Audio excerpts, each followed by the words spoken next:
Hello，大家好。今日錄片嘅時候咧，係2026年嘅6月24號。咁今日咧就係非常之熱嘅，可能你見到我塊面咧都紅晒。今日你而家睇到我呢個 office 啦，最高氣溫、最高溫度嗰陣時，因為我呢度有個鐘咧，有個溫度計。咁咧最高咧就係40度啊！呢度哇熱到我咁啊，但係都會繼續拍片嘅，唔會因為熱就唔拍片嘅。咁今日咧主要咧就係想同你 update 翻一啲嘢啦，就係嚟緊2027年咧嗰個 ISA 咧就會有啲新嘅規例啦。咁琴日啊應該係 HMRC 咧就出咗一啲新嘅 update 啦，咁就講講咧ISA 入邊咧會係點玩法嘅。咁主要咧就係講緊cash ISA 12,000磅嗰個 lower 咗嗰個 allowance， 咁另外嗰8,000磅擺落去 stocks and shares ISA 有咩限制咧？咁同埋咧一個新嘅 ISA 嘅 product 啦，叫做 first time buyer product 啦。咁今日咧就講呢兩樣嘢嘅。好啦，咁首先咧先講講 stocks and shares ISA 嘅一啲新嘅規則先啦。咁如果你之前冇聽過嘅話咧，其實上年嗰個秋季預算案咧 Rachel Reeves 咧，而家佢仲係財相啊，嚟緊幾個禮拜之後就未知啦嚇。咁當時咧佢係宣布咗咧喺2027年嘅4月開始咧 cash ISA 嗰個 allowance 咧，每年有個 allowance 噶嘛嚇，而家就係2萬啦。咁到2027年4月開始咧，新嘅稅年開始咧就會削減到去12,000英鎊。咁而 stocks and shares ISA 咧嗰個限額咧就係維持2萬鎊嘅。咁政府咧就係話佢哋嗰個出發點啦，點解要做呢樣嘢咧？就係希望鼓勵多啲人就唔好擺錢入去收息啦，因為咁樣嘅回報唔夠高。咁咧就想鼓勵多啲人咧，即係擺錢去投資喺股票啊、債券啊呢啲咁樣嘅市場啦。咁但係咧個問題咧就係唔係人人都想投資噶嘛嚇。咁總有啲人咧會諗方法啦，去即係繞過佢呢啲嘅規例啦嚇，想喺個 stocks and shares ISA 個戶口嗰度咧繼續收利息啦。咁其中一個方法咧就係將嗰2萬磅啦，或者剩翻嗰8,000磅啦嚇，就將佢擺入去 stocks and shares ISA。咁但係咧佢就唔係攞嚟買股票喎，唔係攞嚟買債券喎，佢咧就係用現金嘅形式咧就擺喺度。咁因為咧有啲呢啲嘅 investment platform 咧，佢喺 ISA 嘅戶口嗰啲 uninvested cash 咧係會俾利息噶嘛。咁佢咪繼續收緊利息咯。雖然擺咗喺 stocks and shares ISA 嘅戶口，咁所以咧政府 HMRC 梗係想辦法要杜絕呢啲人去做呢一樣嘢啦。咁所以咧，政府今個星期咧就公布咗3條反規避嘅規則嚇，咁都係咧喺嚟緊2027年4月咧就會生效嘅。咁我哋逐條睇一睇啦嚇。咁第一咧就係 Stocks and Shares ISA 入邊咧持有嘅現金所收到嘅利息咧，將會收一個劃一嘅稅啊，一個附加稅就係22% 嘅。咁即係話咧，如果你好似頭先咁樣話，將嗰2萬磅或者剩翻8,000磅咧擺喺個 Stocks and Shares ISA 嗰度就收利息，咁咧政府咧嚟緊咧就會針對你呢筆利息咧就要收你稅啦。咁可能有啲人就會諗，咁如果我喺 Stocks and Shares ISA 嗰度唔存現金咪得咯嚇，咁咪唔使俾利息咯。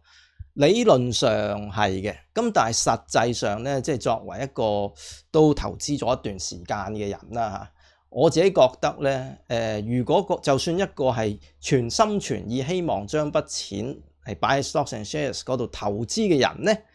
其實咧都未必真係可以完全一直都係唔 keep 現金嘅。點解咧？其實有好多原因嘅。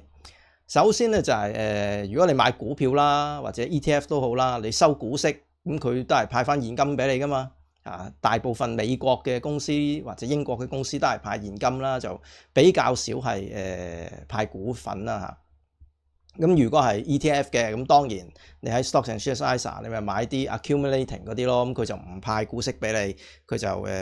自己 reinvest 翻落去啦。咁但係股票或者債券呢啲都係俾翻現金噶嘛，始終都係派股息啊，或者債券嗰個票息嗰個利息都係俾翻你啦。咁所以都係會有啲現金嘅嚇。第二咧就係你會轉倉噶嘛嚇，我買咗一樣嘢嚇，咁我可能會覺得佢就嚟會跌，咁我咪賣咗佢先咯。咁你賣走，譬如賣走一隻 ETF 咁，你未必係即時就買翻第二隻噶嘛，可能你想等多幾日或者等個價跌翻先至再入噶嘛。咁都仲未計咧，有部分嘅平台咧，佢係唔係你一賣咧就可以即刻買翻嘅喎？佢係要等你結算結算完之後咧，先至可以買第二隻嘅喎。咁所以如果你想一賣一買咧，係做到完全冇 cash 留喺度嘅話咧，基本上咧你就要等你賣出嗰隻股票結算完之後有啲係 T+2，有啲係 T+1啦 ，depends on 你邊個市場啦。同一日咧就即刻咧入貨，全額仲要係全額咧入翻貨咧係買第二隻，咁你就可以 keep 到咧冇 cash 留喺嗰個戶口度過夜啦，因為通常啲利息都係你過夜就會計啦。咁第三個情況咧，就係有部分嘅平台咧唔支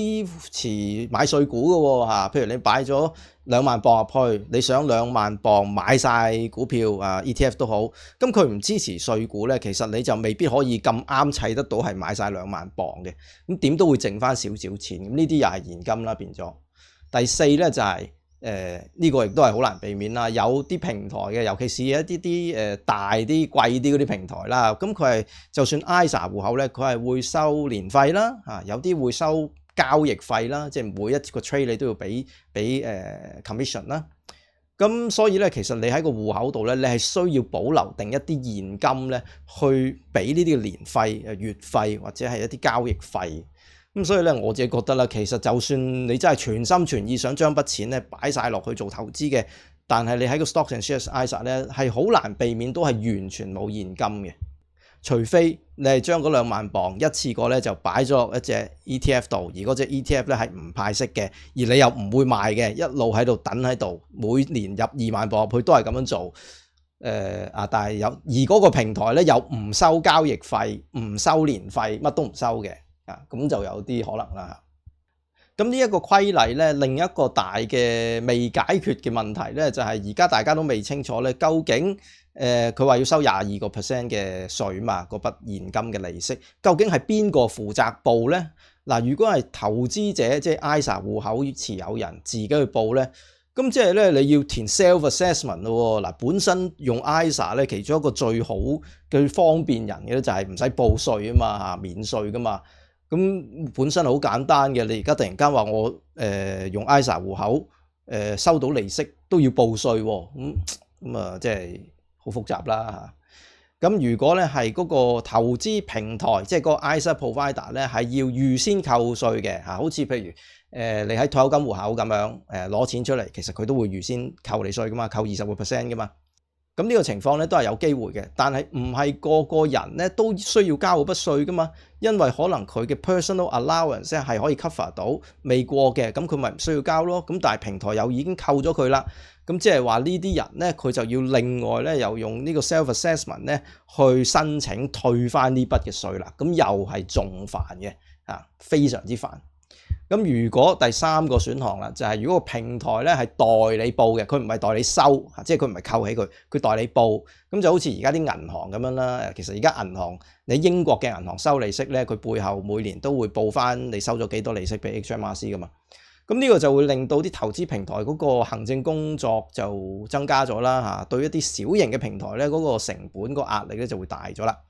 咁仲有一樣嘢喎，佢嗰個平台幫你報俾 HMRC 咧，就唔代表你自己唔使報喎，因為如果你本身要做 self assessment 嘅話咧，其實你收到嘅利息各樣嘢你都係全部都要報過噶嘛，就算你 PAYE 你人工已經交咗稅，你都要照報噶嘛 self assessment。咁即係話咧，到時你都係要再自己報一次嘅，雖然個平台咧已經幫你報咗。咁所以咧，無論我頭先講嗰幾個選項咧，都係會令到係非常之麻煩嘅。咁本來咧 ISA 咧就係要簡單免稅咁但係呢啲規則咧就會令到即係變咗質啦，個 ISA 可以話係。好啦，咁第二個規則係乜嘢咧？就係貨幣市場基金啦。頭先我提到咧就係有啲人咧可能就會將你話要收利息啊嘛如果係一啲 uninvested 嘅錢，咁我咪 invest 咯，但係我 invest 喺一啲貨幣市場基金，英文咧就係 money market fund 啦。咁我喺呢個 channel 都有提過嘅嚇。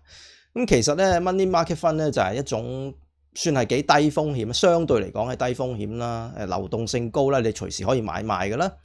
咁同埋佢個波動性係比較低，因為佢係買緊一啲好短嘅債啦嚇。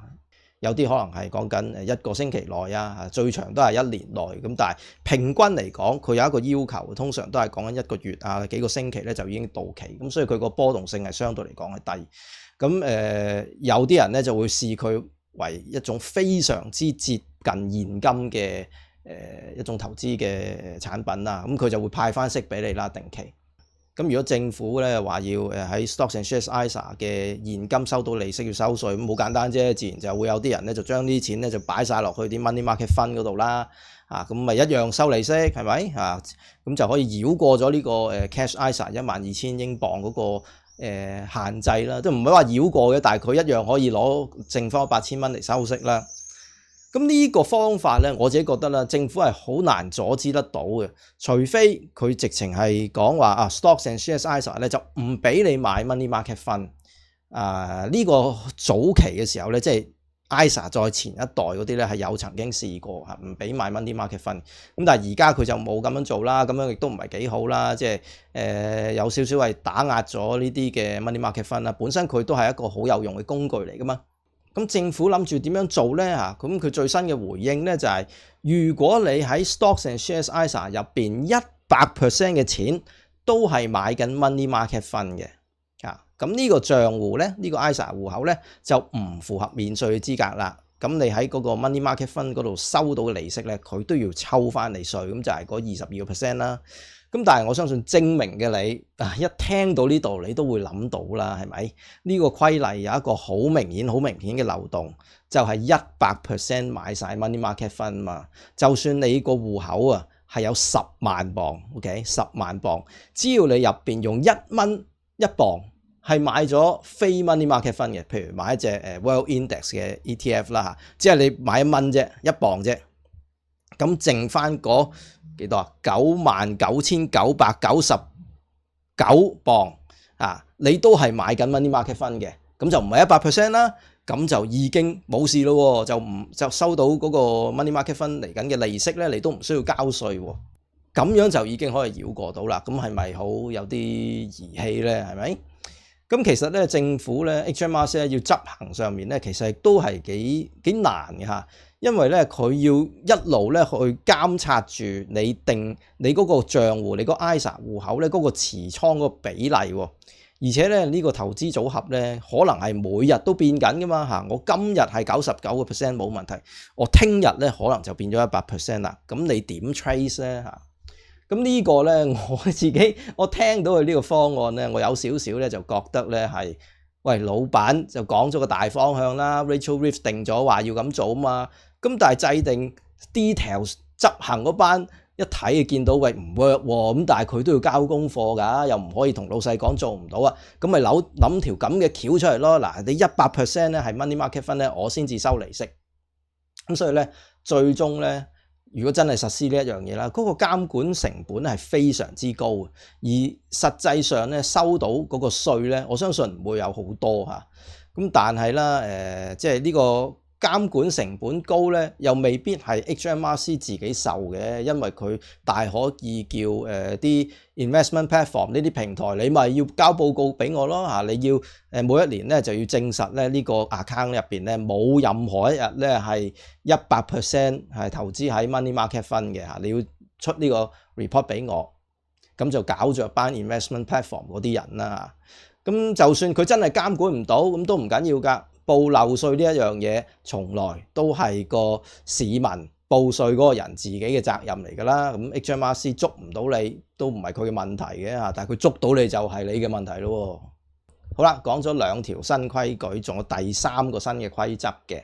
就係咧佢將會禁止咧你由 Stocks and Shares ISA 嘅資金咧轉啲錢咧，即係做個 ISA transfer 啦，轉落去 Cash ISA 嗰度。咁呢個咧就係適用喺65歲以下嘅人嘅嚇。頭先嗰個Cash ISA 12000鎊嗰個咧都係65歲以下嘅人嘅。咁即係話咧轉帳咧嚟緊 ISA 中間嘅轉帳咧就只係單向啦。Cash ISA 嘅錢咧你係可以隨意轉去 Stocks and Shares ISA 啦。咁但係咧 Stocks and Shares ISA 嘅錢咧你就唔可以轉翻落去 Cash ISA 咯。咁對投資者嚟講咧就少咗一個靈活咁樣去調配資金嘅選擇啦。咁舉一個例子啊，例如你預期咧嚟緊嗰個市咧係會短期內咧就會大幅調整啦。咁咧可能你就會賣出咗你嘅股票嘅 ETF 啦，或者啲股票啦。咁但係筆錢咧就咁擺咗喺度會蝕通脹噶嘛，係咪？咁而家咧其實咧可以將筆錢咧就調翻出去一個 Cash ISA 嗰度，咁就喺個 Cash ISA 咧嗰度收利息啦，或者做一啲定期嘅存款啦，因為 Cash ISA 個定期存款啊會高息啲啦嚇。咁就等個市咧過嗰個跌市咧過咗之後咧，你先至再入市嚇。咁但係咧喺2027年4月開始咧，你就做唔到呢一樣嘢咯喎，因為你喺 Stocks and Shares ISA， 就算你賣出咗你嘅股票，賣出咗你嘅資產咧，嗰筆現金咧你係唔可以搬翻落去 Cash ISA 嗰度嘅。咁所以咧，對於一啲係用 Stocks and Shares ISA 去投資嘅人咧，其實我覺得咧就變咗係綁手綁腳嘅。咁其實實施呢啲咁樣嘅例咧，政府咧就係希望即係啲人咧將資金咧擺落去 Stocks and Shares ISA 嗰度啦，去做投資啦，亦都係 keep 住啲錢留喺 Stocks and Shares ISA 戶口啦。個政策嘅目標咧就係鼓勵多啲人咧去做投資啦。咁但係咧 Rachel Reeves 咧加咗呢啲咁嘅規則咧，我自己覺得咧就唔會令到本身唔想投資嘅人咧就會將啲錢拎去投資啦，因為佢亦都會覺得好煩啦。咁但係咧本身係用開 Stocks and Shares ISA 做開投資嘅人咧，佢就會更加多掣肘喎。咁所以咧，我自己認為最終咧呢啲嘅規則呢個政策咧就唔會鼓勵到零售投資者咧多啲人去投資呢一個目標嘅，反而咧一批本來只係想我都係想擺喺銀行收下息啫，咁你有 ISA 我咪擺入去咯嚇。咁但係你話只係存得12000磅，咁剩翻個8000磅我都費事搞咁多嘢啦。嗰8000磅咧我咪唔入落 ISA 咯，擺翻喺普通嘅存款戶口咯。咁如果咁樣咧，好多人咁樣做咧，咁政府有機會就會收多咗稅啦嚇。咁呢個咧政府係會得益嘅，咁但係呢個就本身就唔符合嗰個政策嘅目標啦，因為佢係希望多啲人鼓勵多啲人去投資啦。而我自己覺得咧有啲諷刺嘅係咧，就係政府出呢份官方嘅文件呢份 policy 咧，佢個標題係乜嘢咧？就係 Tax Update 2026啦 ，Simplification、Modernization and Fairness， 即係話咧簡化、現代化、公平。咁你聽完呢3條規則之後，你有冇覺得呢個 ISA 戶口係簡單咗啊、公平咗咧？呢個咧就留翻你自己去判斷啦。好啦，咁第二樣嘢咧就係政府咧亦都係公布咗咧一隻全新嘅 ISA 產品啦，就會開始諮詢啦。咁就係叫做 First Time Buyer ISA， 咁簡稱就係 FTB ISA 啦。咁即係咧針對咧係首次置業嘅一個 ISA 戶口啦，咁佢就諗住咧會用呢一個FTB ISA 咧就會取代咗而家咧嗰個 Lifetime ISA。其實而家 Lifetime ISA 咧已經有9年歷史㗎啦。咁點解要取代佢咧嚇？Lifetime ISA 咧喺2017年推出啦，原本嘅目標咧就係幫人去儲到錢買第一間樓，同埋咧係儲蓄退休嘅。咁但係咧有部分人啦覺得佢最大嘅問題咧就係佢有一個罰款嘅機制喎。咁如果你一路供錢入去個 Lifetime ISA 啦，咁儲錢買樓嘛，咁但係咧你唔係你想攞錢出嚟，你攞錢出嚟嘅目的咧又唔係拎去買樓嘅話咧，咁而你又未去到退休咧，咁你就有一個罰款喎，就要交呢個25% 嘅提款罰款喎。而呢個25% 嘅罰款咧，其實咧係會連你嘅本金咧都會蝕埋嘅。咁舉一個例子，譬如你擺咗4000磅入去個 Lifetime ISA 嗰度啦，咁政府會俾翻 bonus 你噶嘛，4000磅俾25% 就係俾翻1000磅你啦，即係你嘅戶口咧就會變咗5000磅啦。咁但係咧，如果你提早提款喎，唔係攞嚟買樓喎，咁佢就罰翻你25% 嘛，罰翻你1/4啊嘛。但係佢就用你嗰5000磅去計喎，5000磅嘅25% 係幾多咧？就係1250磅啦。咁所以咧，當你攞翻錢出嚟咧，其實個戶口咧係得翻3750磅嘅啫。咁比起你一開始入嗰陣時嗰4000磅咧，仲少咗嘅。咁所以咧就係話點解呢個罰款咧？雖然大家都係25%，但係咧係會連你嘅本金咧都會蝕埋嘅。咁其實根據政府嘅數字咧，大概有8% 嘅Lifetime ISA 嘅用戶咧就曾經係攞錢出嚟啦，就唔係攞嚟買樓啦，就俾政府罰款嘅。咁新呢個嘅 FTB ISA 又係點樣嘅咧？嗱，首先咧，FTB ISA 咧，佢淨係為咗首次置業而設嘅啫，咁就冇咗嗰個退休功能啦，呢個就取消咗啦。咁可能你諗點解會 Lifetime ISA 有退休功能咩？唔係幫人買樓嘅咩？咁係有嘅，因為咧就係 Lifetime ISA 現行嘅規則咧，如果你一路儲錢入去，咁佢一路會俾個25% 嘅回贈又好，唔係回贈嘅 bonus 啦嚇。咁但係你如果你攞錢嘅時候咧，你係已經到咗60歲，咁咧係唔會有 penalty， 唔會有我頭先所講罰你25% 嗰一樣嘢嘅。咁即係話咧，只要你係60歲先至攞翻錢出嚟咧，其實你咁多年嗰個供款咧，你都係賺咗政府嗰25% 嘅啦。咁而呢一樣嘢咧，對於一啲自僱人士咧，都幾常用嘅，因為自僱人士咧，佢冇 workplace pension 噶嘛，佢只有自己供 pension 嘅啫，佢冇僱主幫佢供埋一份噶嘛，咁所以有啲自僱人士咧就會用呢個 Lifetime ISA 咧，就去即係攞嗰25% 嘅 bonus 啦，就好似一路幫自己供緊退休金咁樣啦嚇。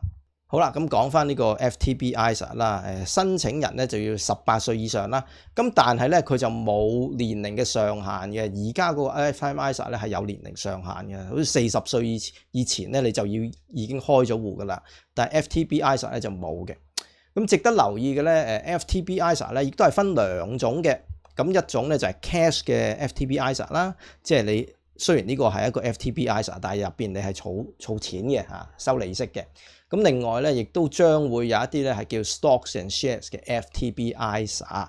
咁呢度就要留意啦，cash FTB ISA 嗰個供款額咧就會計埋入去頭先講 cash ISA 嗰12000磅入邊嗰個上限啦。咁而 stocks and share FTB ISA 咧，哇講落我都覺得好翹口啊！同樣咧，亦都會有頭先所講嗰3個反規避嘅規則。即係你喺 stock and share 嘅 FTB ISA 咧，唔可以轉錢落去 FTB 嘅 cash ISA 啦嚇，同埋即係如果你全部買晒 money market fund 就會收翻你稅啊嗰啲啦。咁即係聽落咧都已經係複雜啦。咁另外一個同 Lifetime ISA 好大分別嘅咧，就係政府嗰個 bonus 幾時派啦。Lifetime ISA 而家你一供款，跟住佢就俾25% 你噶嘛。咁但係咧 FTB ISA 咧就係你話買樓，你簽嗰個買賣合約嗰一刻，政府咧先至俾嗰25% 嘅 bonus 你嘅。咁之後咧你就有簽咗之後咧，你有90日咧可以去完成交易啦。如果你90日內咧呢個交易咧係冇發生嘅話咧，咁呢筆錢咧你要還翻俾 HMRC 嘅。下一次再買樓，真係買樓嗰陣時咧就再申請啦。咁個重點係乜嘢咧？就係咧嗰個獎勵咧係你買樓嗰一刻先俾你，同埋係按照你用幾多錢去買樓嗰個供款額咧去發放嘅，就唔係講緊你成個戶口有幾多錢。舊時 Lifetime ISA 咧，你總之入咗幾錢，佢就俾翻嗰25% 你噶嘛。咁至於具體嘅供款上限啊、獎勵個比率啊、物業嗰個上限咧，而家咧政府呢啲細節咧就未公布嘅，咁之後先公布啦。咁如果對一個儲錢買樓嘅人，邊一樣着數啲咧？嗱，咁我咧就舉一個例子啦。假設咧你每一年咧個供款咧都係供爆佢就係4000磅啦。假設而家啦 Lifetime ISA 係4000啊嘛，咁供5年，而你個戶口咧係每年咧有4% 嘅回報嘅，咁政府咧嗰個俾翻你個 bonus 就係25% 啦。咁至於咧呢個比率咧係假設嘅啫。咁如果咧係用緊現時嘅 Lifetime ISA 咧，5年之後咧，你個戶口咧就會有28,165磅喎，因為咧有4% 嘅回報一路增值緊啦。咁但係如果同一個情況喺 FTB ISA 嗰度咧，計埋你攞個獎金，你攞出嚟買樓嗰陣時咧，你5年後咧都係得27,565磅啫，即係單5年咧就少咗600磅啦。咁當然呢個差距又唔算係好大，咁但係實際上真係少咗錢喎。好啦，咁如果你而家已經係有 Lifetime ISA 開咗戶口嘅，咁又點咧嚇？咁其實咧喺呢個 FTB ISA 正式推出之前咧，其實你都仲可以開 Lifetime ISA 戶口嘅嚇，而家仲可以開嘅。咁如果你現在已經有 Lifetime ISA 戶口咧，嗰個規則咧暫時嚟講啊，佢係話無限期維持嘅，即係你一路可以 keep 住你戶口啊，一路可以供款嘅。總之跟翻而家嘅方法去做啦。咁但係咧，將來已經推出咗 FTP ISA 咧，你就唔可以將 Lifetime ISA 就轉咗落去 FTP ISA 咯，因為咧你喺 Lifetime ISA 度咧一直咧就已經係俾咗個 bonus 你噶啦嘛，咁就轉唔到落去 FTP ISA 噶啦。咁如果轉到落去，你咪變咗重複攞到個 bonus 咯。咁但係咧，你係可以同時間兩個戶口咧都係持有嘅，即係而家你係攞住個 Lifetime ISA 啦，到佢出咗 FTP ISA 嘅時候，你亦都可以申請 FTP ISA 嘅，可以一齊咧去持有。到你買樓嗰陣時咧，亦都係可以咧係用呢兩個唔同嘅戶口夾埋嘅錢咧去買同一間屋嘅。咁但係咧有一個限制咧，就係喺同一個稅務年度咧，你只可以揀咧供款去邊一個戶口嘅啫。即係你供咗款入去個Lifetime ISA 戶口咧，你就唔可以供款咧入去個 FTP ISA 戶口噶啦。我已經盡量簡單咁樣講，我唔知你覺唔覺得好複雜啦，但係我已經盡量簡單噶啦嚇。咁其實呢個 FTP ISA 咧係咪好嘢咧？嗱，我自己覺得咧，佢即係有幾樣嘢好嘅，冇年齡上限啦嚇，設計上面係咪更簡單？呢個見仁見智啦嚇。咁但係咧，佢係做到一樣嘢就係冇罰款啊嘛，攞錢出嚟嗰陣時唔會罰款，因為佢唔會一早俾 bonus 你啦，冇得罰啦，只係你買樓嗰陣時先至俾你嘅啫嘛。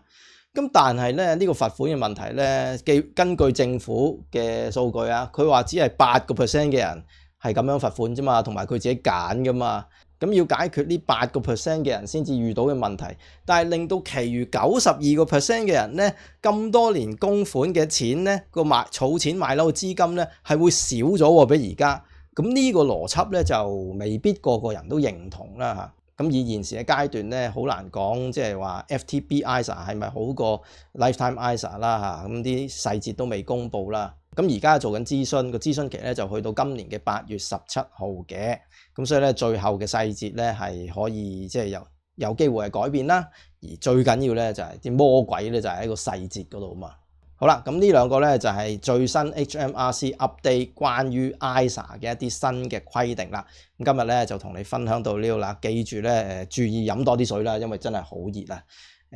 祝你喺英國嘅生活事事順利。中意呢個 channel 咧就記得 like、subscribe 同埋撳埋個鐘仔啦。我哋下一集再見啦，拜拜。